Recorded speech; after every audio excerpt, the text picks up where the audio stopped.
Ah,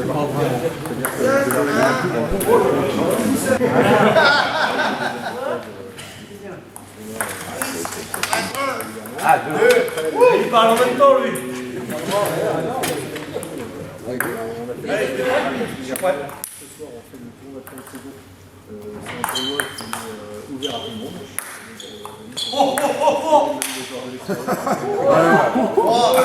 Il arrête la balle avant qu'elle retombe.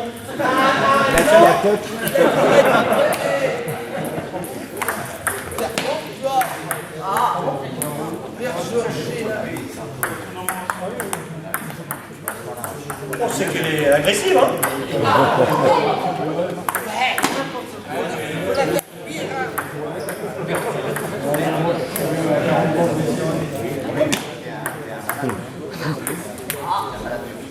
Toujours la lettre A. Il n'y a rien dedans. Il n'y a rien. Regarde, ça tombe sur la raquette. Regarde.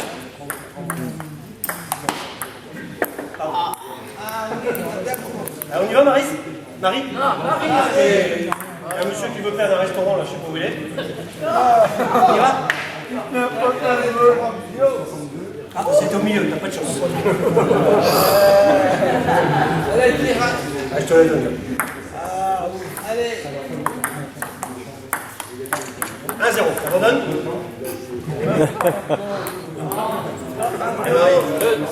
0-2.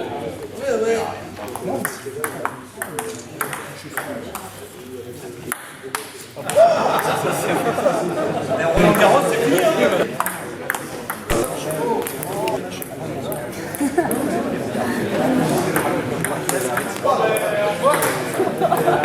Sans rancune, hein? Ouais, qu'est-ce que tu fous là-haut?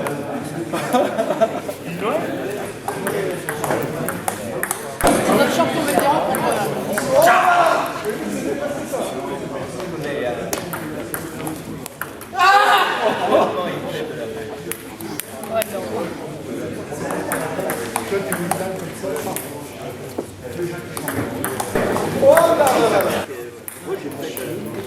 Comment il fait?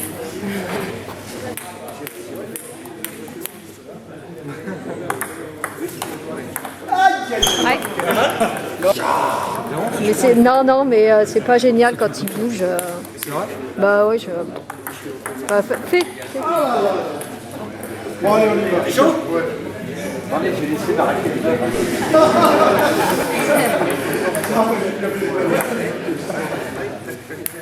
En plus, t'avais perdu avec ce Ouais. T'abandonnes? Net?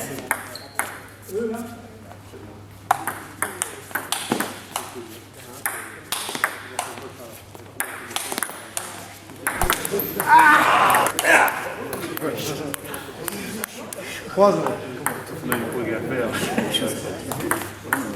Voilà. Bien. T'as joué le ventre bougie, c'est bien. Ah 5-1. La lettre B, c'est demain, je te l'ai dit.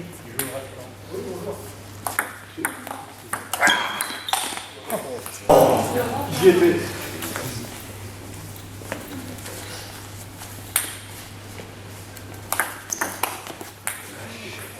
Ah, 7.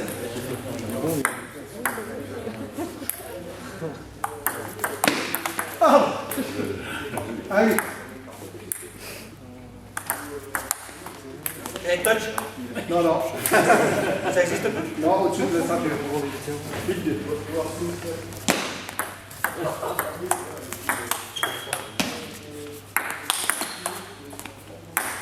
Bien joué.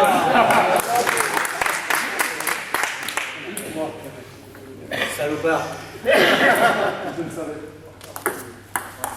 Oh, dommage. 3-2.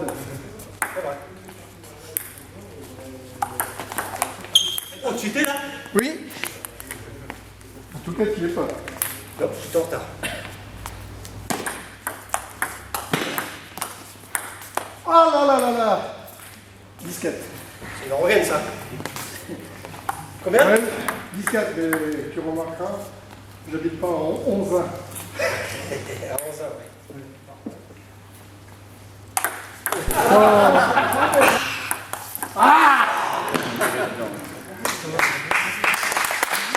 Vas-y Thomas. Moi aussi, je peux mettre là. Ça reste le point faible.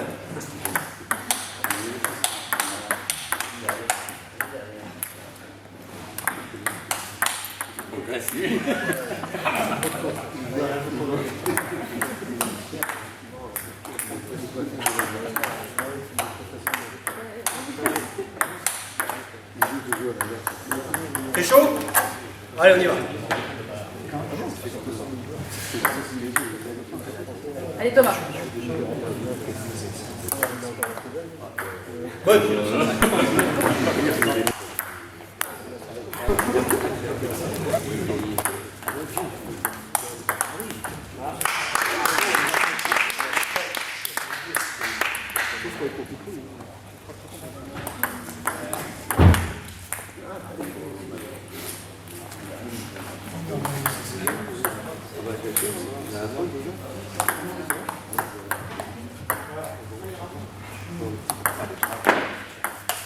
Oh, un pénalty.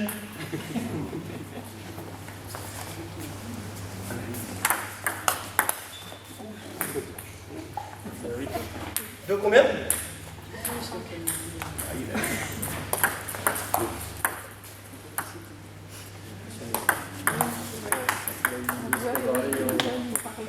Ouais. 6-2. Allez Thomas.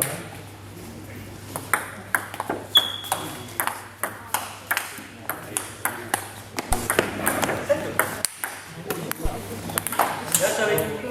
Il n'était pas prêt, Bon, mec, t'étais pas prêt. J'ai remarqué que celui-là, tu le mets toujours au même endroit. Voilà, très bien. Sur les gauchers, c'est là qu'il faut servir en plus.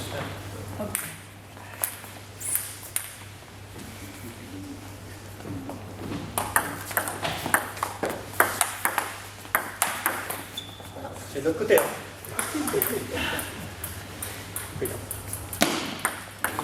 Petit jambes, ça va passer. Oh là. Tu leur pas. Permet que ça se fasse un très bon club. D'abord dans la convivialité, ensuite des entraîneurs compétents. La compétence, c'est important pour que les jeunes apprennent bien, apprennent toutes les finesses de ce jeu, du tennis de table, qui devient un sport après quand on devient passionné. Et je crois qu'il est aussi valable que n'importe quel autre sport. C'est un sport très psychique et il ne faut pas ignorer la condition physique, ce que les gens ignorent énormément, ne connaissent pas. C'est un peu comme le jeu d'échecs, c'est l'emprise du cerveau de l'adversaire et à partir du moment où on le fait se dévoiler complètement et vous avez toujours quelques coups d'avance et ça après vous jouez au chat à la souris et ça c'est génial et on peut le faire à n'importe quel niveau, c'est ça qui est très bien. Et ben, quant aux jeunes, il faut les faire rêver. Les faire rêver, ça veut dire quoi? L'équipe première, elle monte. Ça veut dire qu'eux, ils peuvent l'intégrer à un moment donné. Ça veut dire qu'ils s'entraînent régulièrement, qu'ils prennent du plaisir. Il faut prendre du plaisir à l'entraînement. Il ne faut pas jouer bêtement à l'entraînement, faire des exercices bêtement. Il faut les appliquer comme si on était en match, même quand c'est dans la raquette, il faut comme si c'était en match. Et ça forge le moral.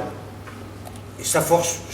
Quand on me pose la question de toute ma carrière sportive, on me dit quelle est la plus belle médaille, quel est le plus beau moment. Et je réfléchis pas longtemps parce que pour moi le plus beau moment d'une carrière sportive, c'est le partage. Le partage avec les autres, le partage des émotions fortes, que ce soit dans les victoires, que ce soit dans les défaites. Et quand on peut partager avec les gens, je peux vous dire que c'est sensationnel. C'est ça la vraie vie sportive, je crois que, ou culturelle, c'est justement pouvoir partager avec les autres. Et c'est ce qui fait les grands clubs, c'est ce qui font les grands hommes, à quel niveau ce soit. Alors aujourd'hui, j'étais là, j'étais en mission. J'ai une mission, je suis détaché au ministère des Sports en tant que prof de sport. La première mission que j'ai, c'est le milieu carcéral, insertion et réinsertion. J'ai accepté ça il y a 11 ans. Donc je fais des maisons d'arrêt au central depuis 11 ans. Je peux vous dire que j'en vois de drôles. Je ne pensais pas que ce milieu... J'ai découvert ce milieu. J'ai vu un système particulier. L'avantage, c'est que c'est pas comme me disait la fédération, ah tu vas pouvoir ramener des licenciés. Non, le but n'était pas de ramener des licenciés. La Fédération française de tennis de table a signé une convention avec le ministère de la Justice, le ministère des Armées, avec la Gendarmerie nationale, Brigade de prévention de la délinquance juvénile, la police nationale, la police de quartier. Ensuite, on est apprécié. Depuis 11 ans, le tennis de table est devenu numéro 2 dans le milieu carcéral, derrière l'haltérophilie. C'est la fonte qui est en numéro 1. Il ne faut pas penser en prison, il faut soulever du poids. Et le tennis de table, c'est quelque chose en plus. On donne des formations. On peut donner à des jeunes délinquants eh bien, le diplôme d'arbitre, le diplôme d'animateur sportif, et qui peuvent se monnayer justement à la sortie de leur peine. On arrive à sauver une douzaine de jeunes mineurs dans l'année. Et il y a 14 disciplines qui ont signé une convention avec la justice, l'intérieur et l'armée. Donc vous voyez, c'est quand même bien. Je crois que le vecteur sport et le vecteur culturel, ce sont deux choses qui permettent justement de faire évoluer les choses, d'avoir un esprit ouvert. Et c'est ce qu'il faut avoir. Le tennis de table est un sport familial. C'est un sport qu'on peut partager, comme tu le disais tout à l'heure. Un jeune peut jouer avec un ancien. C'est de la générosité. Et je crois qu'à partir du moment où on est généreux et qu'on vit bien son tennis de table, eh bien on est gagnant. On est toujours gagnant. Parce qu'on transmet quelque chose. On transmet des vraies valeurs à des jeunes qui en ont bien besoin. On est dans une vie actuellement qui part un petit peu n'importe comment. On le voit dans le monde entier, ça bouge beaucoup. J'entendais encore hier qu'il y avait 990 millions de gens qui ne mangeaient pas à leur faim. Alors qu'en Europe, on jette 100 kilos par personne en Europe d'excédent. Vous voyez, c'est des choses comme ça, bon, ça fait réfléchir un petit peu. On n'a pas à être coupable, à se sentir coupable. Hein. C'est un système, il y a des systèmes, les systèmes ne sont pas parfaits. Alors, je crois qu'un club comme celui-ci, avec une salle comme celle-là, je crois que tous ceux qui participent dans une salle comme ça doivent aimer jouer dans cette salle. C'est un plaisir quand on vient. Ça doit être comme ça. Depuis hier soir, tu as vu qu'il y avait un jeune président. Il y avait un très jeune président de 19 ans hier. Ça, je trouve ça fabuleux. Un jeune qui s'investit à une présidence d'un club. C'est un engagement. Ça, je trouve ça extraordinaire. Je lui ai marqué sur une carte postale, j'espère qu'un jour tu seras président de la fédération. Parce qu'on a besoin de gens qui s'investissent. On a toujours besoin des bénévoles, même dans le milieu professionnel. Parce que le foot, c'est l'équipe de France avec tout l'argent qu'il y a autour. Mais le foot, c'est aussi 2 500 000 amateurs. Ouais. Et l'image qu'a donné le foot professionnel, eh bien c'est tous les amateurs, c'est une insulte à tous les amateurs qui depuis 40 ans ou 50 ans, bénévolement, eh bien, tous les week-ends ou tous les soirs, vont entraîner des jeunes, s'occupent de jeunes. C'est une insulte à ça, au sport en général. Donc voilà, vivez bien votre tennis de table et puis vivez le plus longtemps possible. Voilà.